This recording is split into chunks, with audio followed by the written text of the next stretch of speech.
No puedo precisar exactamente cuándo conocí a Koldo Chamorro, pero sí sé que fue a finales de los años 60. Bueno, yo había oído hablar de él, de su hermano, que hacía también grabaciones de sonido por aquella época. El hecho es que a finales de los 60, como digo, yo me enrolé con un grupo de cineastas aficionados para rodar una película con medios aficionados, con un tomavistas de Super 8 y poco más, pero con ciertas pretensiones. La idea era hacer un largometraje argumental. Utilizamos actores del grupo del Lebrel Blanco y otros aficionados, en fin.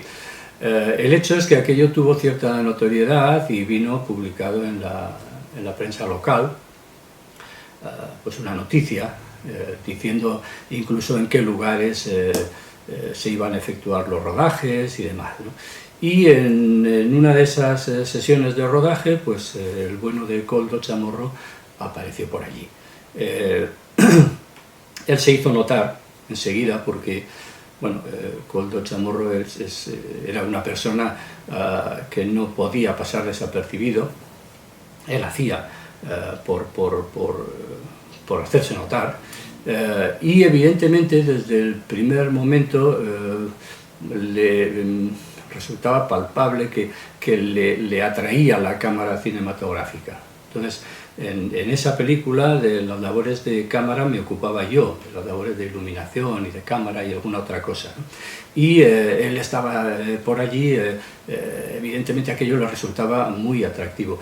Yo tengo para mí que el sueño secreto, si no secreto, un sueño quizás poco conocido de Koldo Chamorro era hacer cámara cinematográfica.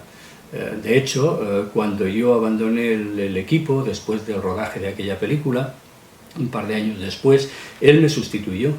Para el rodaje de una nueva película, él me sustituyó. No sé muy bien qué es lo que pudo pasar allí. Sí sé que poco tiempo después aquello terminó en fracaso y él abandonó el equipo, ¿no? Pero bueno, esta anécdota de aquellos primeros años me viene bien para enmarcar un poco algunos aspectos del trabajo fotográfico de Koldo Chamorro. En primer lugar, esa vocación que él tenía de dirigir y filmar, hacer la cámara de la escena. Yo he escrito en más de una ocasión que Koldo Chamorro era, fotográficamente hablando, un director de escena. De alguna manera hay un sustrato cinematográfico ahí bastante notable. También recuerdo que muchos años después nos llamábamos de cuando en cuando para ir a ver una película. Y bueno, pues ese visionado de películas comerciales nos servía siempre para discutir.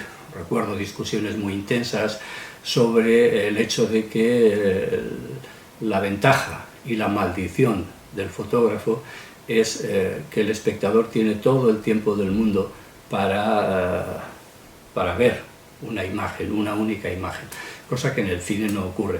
Eso hace que al cámara cinematográfico le perdonemos errores que a un fotógrafo probablemente no le perdonaríamos.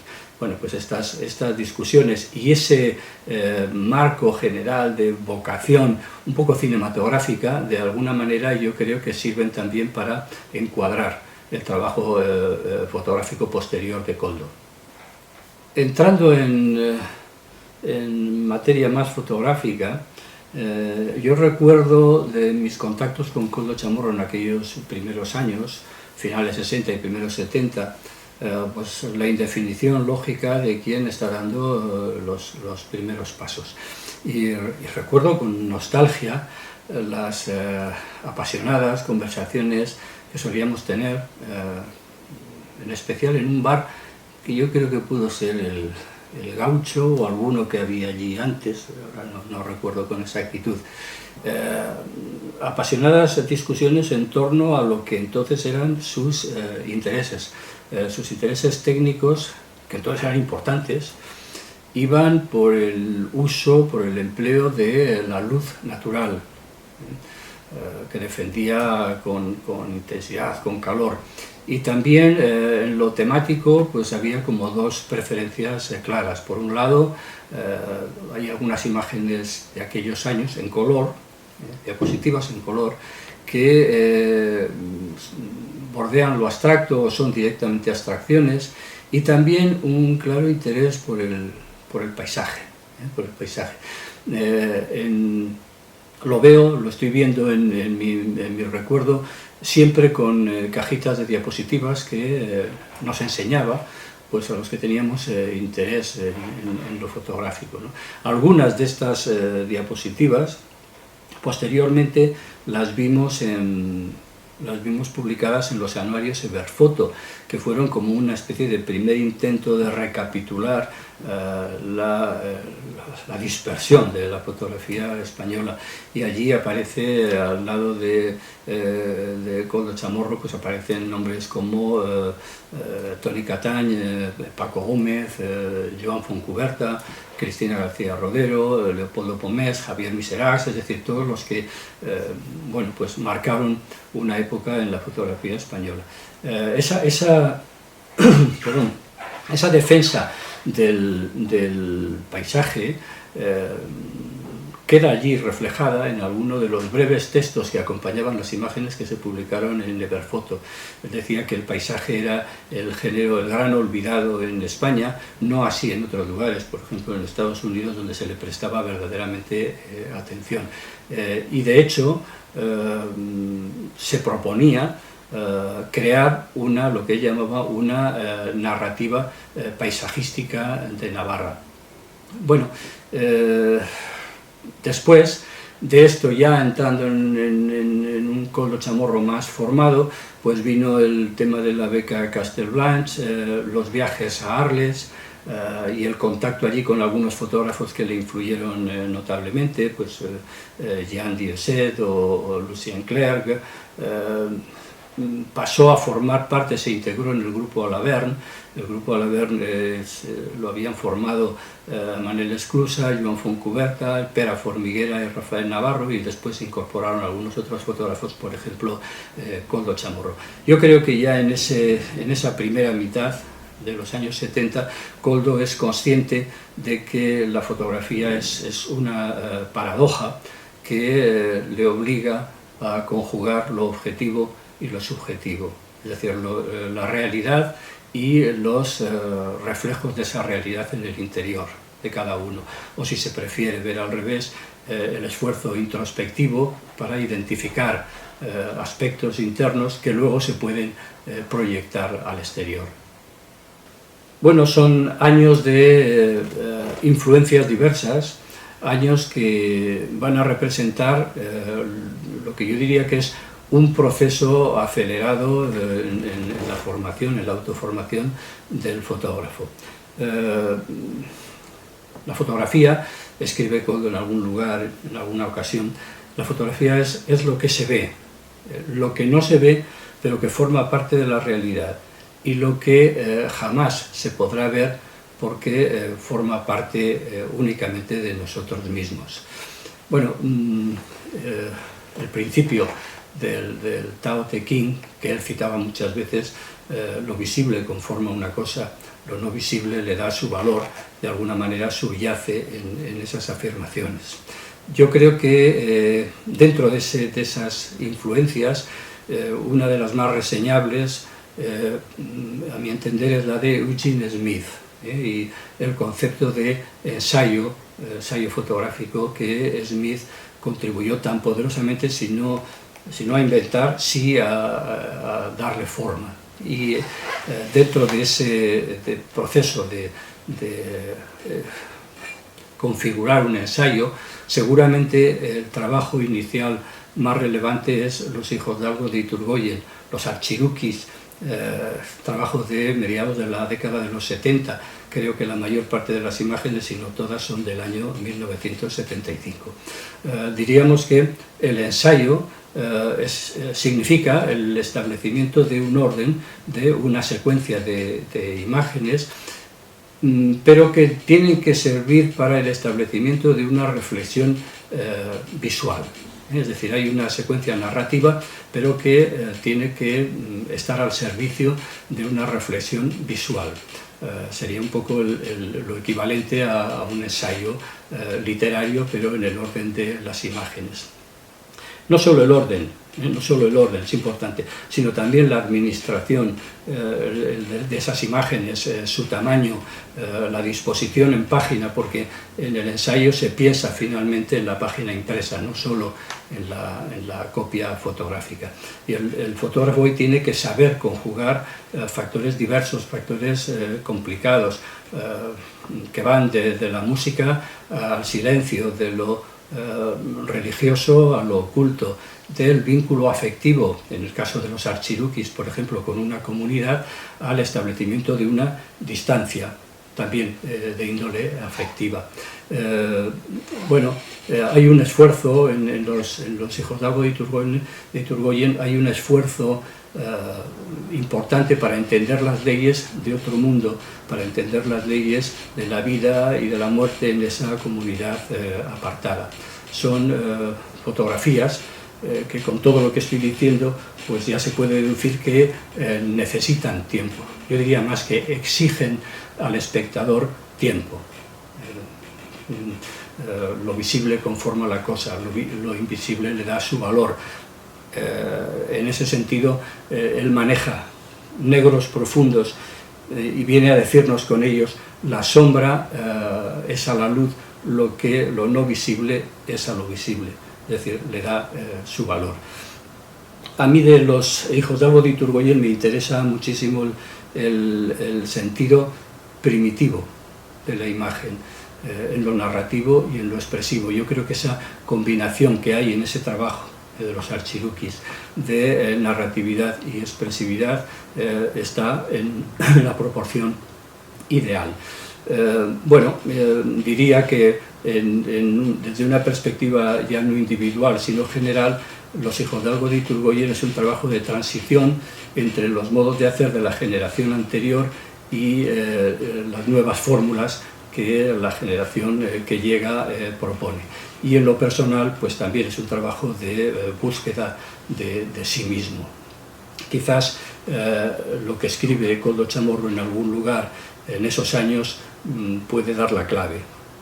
Aparecimos en el país en los años 70, cuando los caminos de la creación, dice, estaban todavía por hacer, tanto en lo temático como en el diseño de una escritura visual. El ensayo fotográfico resultará aplicable a series cerradas, temporal y geográficamente. Pero para otros trabajos más dispersos, tanto en el tiempo como en el espacio, Koldo adoptará otra fórmula, la del reportaje monográfico. Sería quizás la más habitual en los trabajos de Koldo, por ejemplo en el Santo Cristo Ibérico. Se ha señalado, creo que fue Alejandro Castellote quien lo dijo en alguna ocasión, la ambición enciclopédica que tienen ese grupo que él mismo denominó los 5 jinetes, el grupo formado, además de por el propio Koldo, por Ramón Zabalza, Cristóbal Lara, Fernando Herráez y Cristina García Rodero. Digo que se ha señalado la ambición enciclopédica de registrar sistemáticamente todas y cada una de las tradiciones religiosas o paganas de la península ibérica. Empeño a todas luces imposible, utópico, pero bueno, imposibilidad y utopía que son justamente del uso de Koldo Chamorro. Es decir, los 5 jinetes recorrerán a partir de mediados los años 70, durante los 80 y los 90, recorrerán la geografía peninsular y lo harán de un modo obsesivo y frenético. De alguna manera, sus trabajos, más o menos indirectamente, remiten un poco a esa idea que tenemos de lo que ha sido llamado la España negra. Pero hay que decir que ellos van justamente mucho más allá de lo que pueda ser la idea de folclore o lo anecdótico de esas tradiciones en la península, ¿no? De hecho, yo creo que el Santo Cristo ibérico sintetiza el interés de Koldo por la permanencia de la simbología religiosa entre nosotros. Este es el punto en el que hay que contextualizar, es decir, hay que situarse en la España de esos años, en la España de los 70, 80, 90, y de la manera en que encajan o no las tradiciones y la presencia cada vez mayor de eso que llamamos la vida moderna. A primera vista es evidente que no hay demasiado encaje. A mí me surge siempre viendo series como la del Santo Cristo Ibérico, me surge siempre la pregunta: ¿podemos desprendernos de nuestras herencias atávicas? Y más allá de la respuesta que dejo en el aire, creo que sí, ellos saben desde el primer momento que todo su trabajo tiene, por eso ese frenesí en la búsqueda, ellos saben, digo, que su trabajo tiene un horizonte temporal, que la suerte estaba echada. La extensísima serie del Santo Cristo Ibérico, que cubre desde los primeros años 80 hasta el año 2000 más o menos, es una obra madura que refleja el Koldo Chamorro en la cúspide de su actividad creadora y creativa. Escribe Clemente Bernat que Koldo prefería hundir sus motivos en la tradición sin preocuparse por lo venidero, lo que nos haría pensar que la preocupación de Koldo era mayor por el pasado que por el futuro. Es posible, pero en todo caso me parece que para entender su posición creadora, quizás sus propias palabras, si no las digo literalmente, creo que me acerco mucho al espíritu, nos pueden ser muy ilustrativas. Dice Koldo en algún lugar que la creación para él son dos tramos. Por un lado lo conceptual, qué es lo que quiero decir, y por otro lado la consolidación de eso en el plano práctico-técnico, de cara a que el resultado generado tenga, decía él, eficacia, economía y belleza. Y recuerdo que en muchas ocasiones, hemos charlado extensamente sobre qué son esos conceptos de economía, eficacia y belleza, sobre todo qué es ese concepto de la belleza. También se ha escrito que le preocupaba poco a Koldo que el resultado tuviese que ver con la belleza, el resultado de sus imágenes tuviese que ver con la belleza. Yo creo que esto solo es así en cierto modo. Si entendemos por belleza el concepto aristotélico de belleza asumida, pues entonces seguramente sí sería cierto, pero eso es muy estrecho para cualquier creador. La belleza de Koldo es una persecución, en definitiva, hacia la búsqueda de su propia belleza. Al terminar estas discusiones, Koldo solía darme una palmada en la espalda y me decía, cuestión de metodología, Carlos, metodología. Y seguramente pues tenía razón. Se ha dicho también que sus imágenes destilan una ironía corrosiva y que frecuentemente, por no decir siempre o casi siempre, tienen resonancias que van más allá de las palabras. Quizás también otra declaración suya, otro texto suyo, nos puede iluminar un poco al respecto. Escribe Koldo: no sé qué es la cultura ni el arte, soy un ignorante que lucha probablemente por su vanidad para dejar de serlo, y utilizo la fotografía porque me es un lenguaje próximo, porque me es un lenguaje desafiante y porque me propicia una reflexión que va más allá de las imágenes. Justamente esas resonancias literarias él las apunta ahí. Yo creo que esta honrada declaración de Koldo pues, representa muy bien su trabajo como autor, su trabajo como fotógrafo. El carácter mágico que podemos encontrar en muchas de las fotografías de Koldo Chamorro a lo largo del tiempo, quizás de un modo especial forma parte de la esencia de otro reportaje monográfico extensísimo que tituló La España Mágica.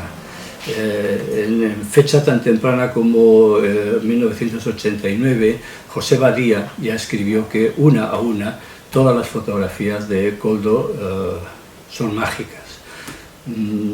Yo creo que lo importante no es que lo sean o no, porque en última instancia incluso diría que la mayor parte de las fotografías tienen un aspecto mágico. Lo importante, por lo tanto, no es que lo sean o no, esto es algo que luego concedemos nosotros.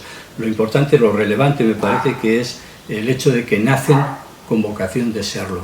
En definitiva, en todo su quehacer, Koldo lo que pretende es dar verosimilitud interna a lo fantástico, a lo irreal, a lo no visible. Digamos que en todo su trabajo hay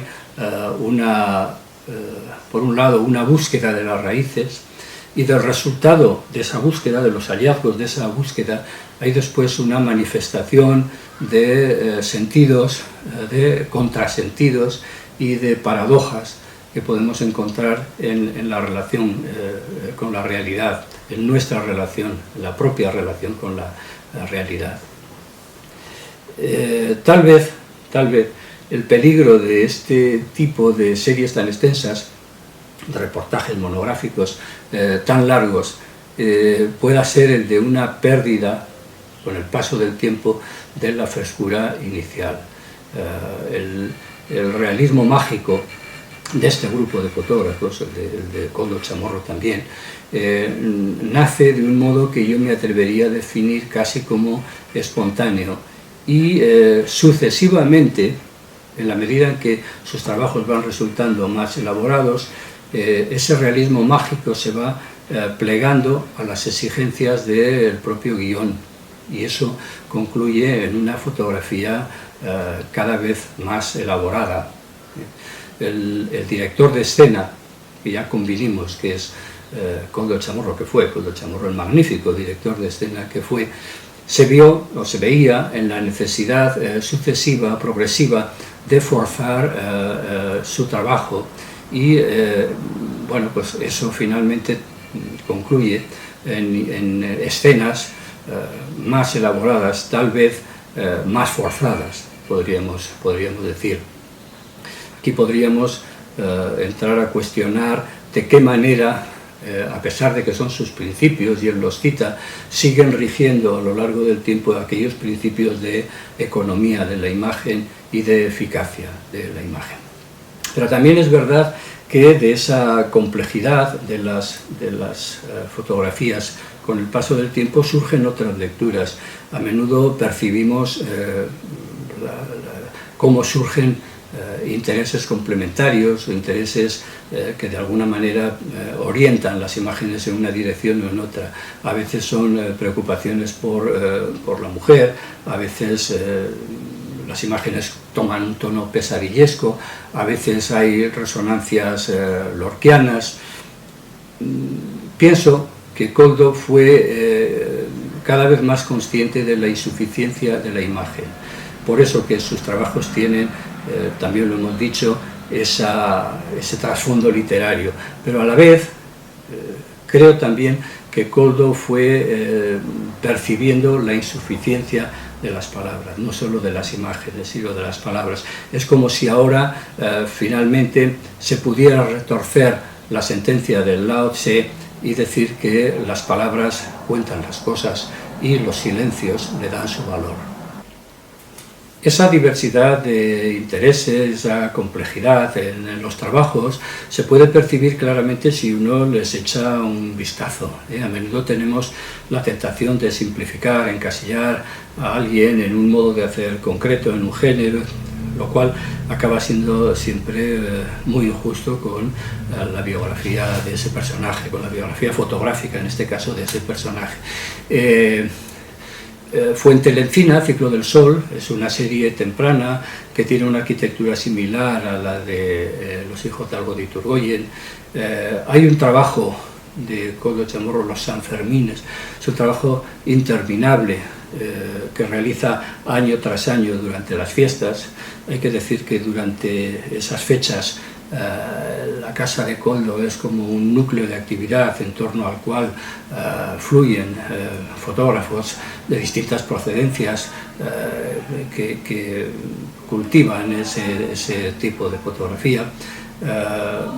Yo recuerdo cómo en una ocasión me comentaba Koldo que estaba bastante cansado ya de series tan extensas, tan largas como El Santo Cristo Ibérico, La España Mágica o Los Sanfermines, y que prefería concentrarse cada vez más en series pequeñas, tal vez con intereses más dispersos, pero de alguna manera más controlables. Series como podría ser Pubis Pro Nobis, La violación cósmica.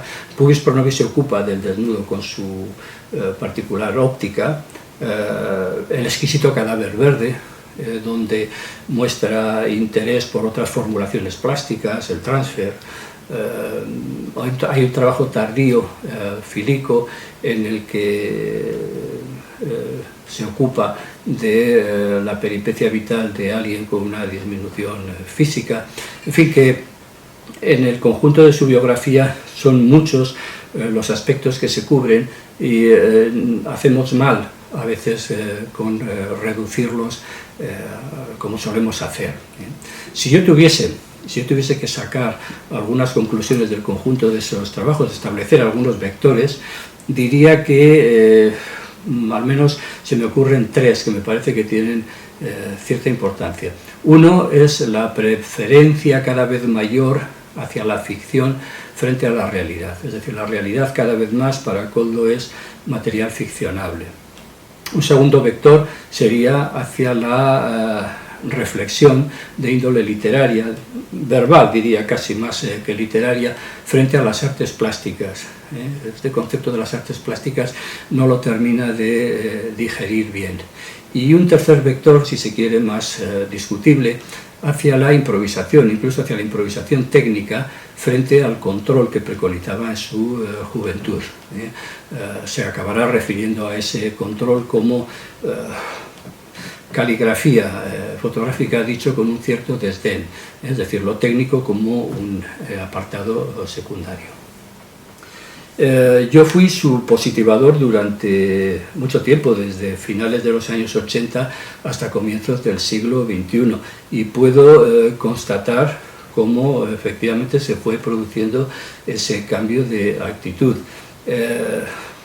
Hay una anécdota que yo creo que puede ponerlo de manifiesto. Es decir, él me contaba un alumno, alguien que fue alumno suyo, como en cierta ocasión Koldo les comentaba que lograr una buena imagen y dársela a copiar a otro era como ligar y cederle a otro la chica para el baile. Pues bien, yo de alguna manera con el paso de los años fui ese otro que acababa bailando con esa chica.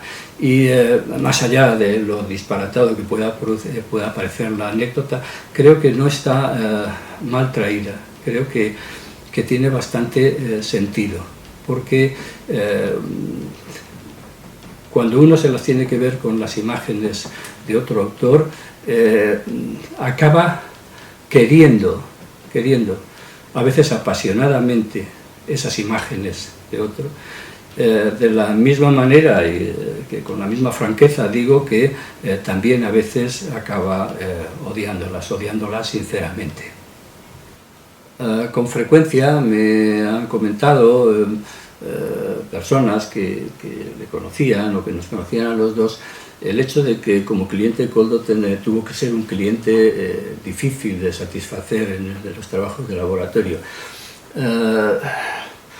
No, o mejor, solo en cierto modo. Es decir, sí es verdad que por las características de sus negativos y de su modo de trabajar resultaba difícil de copiar en muchas ocasiones. Pero no era especialmente difícil en cuanto a la aceptación del trabajo que tú le presentabas. De hecho, he comentado en más de una ocasión que a lo largo de los muchos años en que trabajé con él, recuerdo solo una vez en que quiso que repitiésemos una copia, una sola vez. En términos generales, pues no era un cliente difícil. Sí que es verdad que en los primeros tiempos tuvimos arduas discusiones sobre el uso de ampliadoras de un tipo o de otro. Él prefería trabajar con ampliadoras de condensadores y yo trabajaba preferentemente con ampliadora de luz fría. Entonces, bueno, pues me costó mi esfuerzo, pero después de una serie de pruebas y demás, pues él aceptó el uso de ampliadoras de luz fría. Sus negativos eran complicados, porque él era como los fotógrafos de la vieja guardia, que siempre opinaban que era mejor pasarse que quedarse corto, ¿no? Empleaba mucho esa máxima de que sobreexponer aumenta la densidad del negativo y sobre revelarlo aumenta el contraste. Entonces él, como buen personaje extremo que era, aumentaba todo lo que quería, las dos cosas, con lo cual los negativos eran muy densos y muy contrastados y con frecuencia pues eso los hacía difíciles de copiar. Como muestra un poco de esa complejidad, mientras quiero acompañar estas palabras que les estoy diciendo con unas imágenes y unos dibujitos que he extraído de una especie de cuaderno de bitácora de mi laboratorio. Son los dibujos con los que nos manejábamos. Es decir, incluso el último de los que les voy a mostrar es suyo, que es bastante mejor que los míos. Yo soy un dibujante espantoso, ¿no? Él, de hecho, prefería que nos entendiésemos con estos dibujos y las reservas aquí o allá, o los tapados, más que entrar en el laboratorio. En la época en que yo le conocí, no quería ni oír de entrar en el laboratorio. Se le aparecía el demonio si hablábamos de entrar en el laboratorio a hacer alguna prueba, ¿no? Yo creo que él, que sí, que copió mucho en otras épocas, pues fue una etapa que cerró y la cerró definitivamente. No usaba el laboratorio ni siquiera para hacer contactos, ¿eh? Prefería deshojarse por las noches con una lupa y una caja de luz, valorando las expresiones de los personajes en las imágenes y marcándolos con un pilot, con un puntito, con dos puntitos, sin puntitos, en fin, para significarlos, ¿no? Yo creo que en las cuestiones de archivo pues fue también, al menos en los últimos años, fue un verdadero desastre, ¿eh? Era habitual que nos llamase él o que nos llamase algún cliente para intentar localizar algún negativo que estaba perdido. Que él no recordaba si lo tenía él, si lo tenía otra persona, si lo teníamos nosotros. En ese sentido, yo creo que fue bastante desastre, y eso pues me imagino que a su familia, a Ollane, pues les está costando un esfuerzo titánico reconstruir en la medida de lo posible un archivo que por otro lado es muy grande. En fin, he intentado en esta breve, incompleta charla trazar un perfil de Koldo Chamorro y de cómo fue mi relación con él. Pienso que está fuera de toda duda su talento para la imagen, un talento en relación con su particular posición en el mundo, en la vida.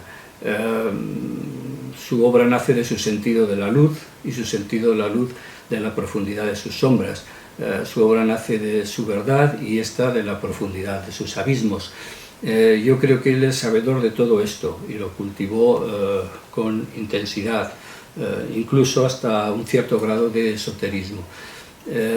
Quizás como muy pocos fotógrafos, Koldo Chamorro entendió que la propia obra no termina con su realización y que después de haberla hecho hay que alimentarla, hay que reinventarla y hay que dejarla volar. Contar historias sí, pero no como un mero narrador, sino como alguien profundamente implicado en la estructura visual de un hecho. Bueno, yo creo que ante la carencia de publicaciones hasta hoy, uno espera que esta exposición en el Museo de Navarra, el Santo Cristo Ibérico, sirva o constituya el punto de arranque de un cambio que nos permita en los próximos años reconstruir una obra grande en todos los sentidos. Yo creo que ya es hora, ¿no? Por mi parte, siempre que reviso las fotografías de Koldo Chamorro, pienso que luego dentro de un rato va a venir y que me hablará de cosas tan distintas y tan dispares como los olores de África, como la realidad y la falsedad, de la mierda en que se está convirtiendo esto de la fotografía, SIC, y de cómo una vez se perdió en un mar de Centroamérica en una motora y cómo le tuvo que decir al barquero cuál era el camino de regreso, y de cómo Carlos jamás te montes en una motora que no tenga un segundo motor de recambio, y etcétera, etcétera, ¿no? Y me hablará de esa fotografía que se le sigue resistiendo y de cómo, esta fue la última conversación que tuve con él unos días antes de morir, y de cómo al final todo es vanidad. Nos queda su recuerdo y nos queda, por supuesto, su obra, que nos hace deudores.